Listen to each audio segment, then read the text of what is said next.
Here we have a fantastic 2016 Mazda 3. It is in disgusting shape and smell like shit inside. What concerns me the most, not so much the engine per se, but as a misfire, this car. If it's still really cheap, it might be worth it also, you know, figure out the issue and flip it. It's really okay.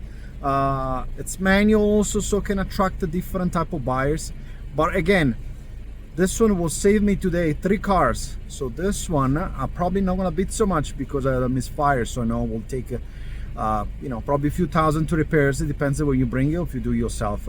But this one is a lifesaver. So remember, always bring OBD scanner with you.